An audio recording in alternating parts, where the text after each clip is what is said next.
देखिए, गरीब लोग जो बहुत गरीब होते हैं, जो बहुत परेशान होते हैं, वो कोई कोई गरीबी में लोग परेशानी में गलत कदम उठा लेते हैं। उनके पास और कोई चारा नहीं होता है, लेकिन ये नहीं करना चाहिए, क्योंकि ये भगवान की परीक्षा होती है। अगर हम लोग भगवान परीक्षा कठिन समय में ही लेते हैं। अगर उस समय इंसान अच्छे कर्म करते रहे और किसी चीज़ की चिंता ना करे,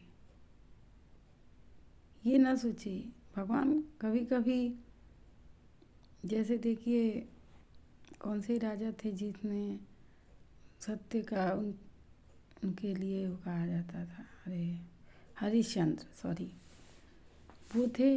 उनके बच्चे अपनी बीवी को बेच दिए सत्य की वजह से।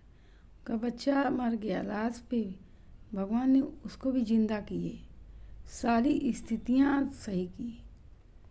तो भगवान की कभी कभी परीक्षाएं बहुत कठिन होती हैं, और परीक्षाएं कठिन उसी की लेते हैं भगवान जब देखते हैं कि वो परीक्षा में सही उतरता है, तो वो तो महान हो जाता है। और जो नहीं सही होता है, गलत कदम की तरफ बढ़ा लेता है और गलत करता ही जाता है। तो पहले तो कुछ दिन तो भगवान उसको सुधारने का मौका देते हैं कि वो सही रास्ते पे आ जाए, लेकिन वो एक बार गलत निकल चुका रहता है तो वो सोचता है अरे यार भगवान कुछ नहीं करेंगे, तो गलत पे गलत पे गलत, गलत पे गलत करते जाता है। उसका फल क्या होता है? अंतिम में मिलता है। और अंत में क्या होता है उसका? फिर उसके बाद जब उसके दिन बुरे आने लगते हैं, फिर वो कहता है कि मेरे किस कर्म का फल है। और जो यही अच्छा इंसान होता है, कष्ट में भी, गरीबी में भी वो अपनी अच्छाइयाँ नहीं छोड़ता है, उसी को भगवान आगे बढ़ाते हैं, उसी को सही रास्ते दिखाते हैं। दिखाते तो दोनों के हैं, लेकिन कुछ लोग परेशानी को झेल नहीं पाते, गलत कदम उठा लेते हैं, और कुछ लोग परेशानियों को झेल लेते हैं।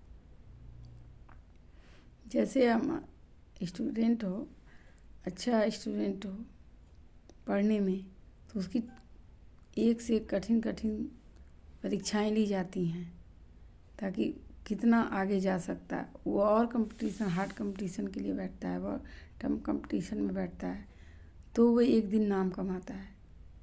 और जो बच्चा परीक्षा देने के पहले ही कुछ नहीं कर पाता है, परीक्षा देता है, वो पहले ही डर जाता है, हार जाता है, तो वो तो होना ही है ना, फिर उसका कहाँ आगे बढ़ पाएगा।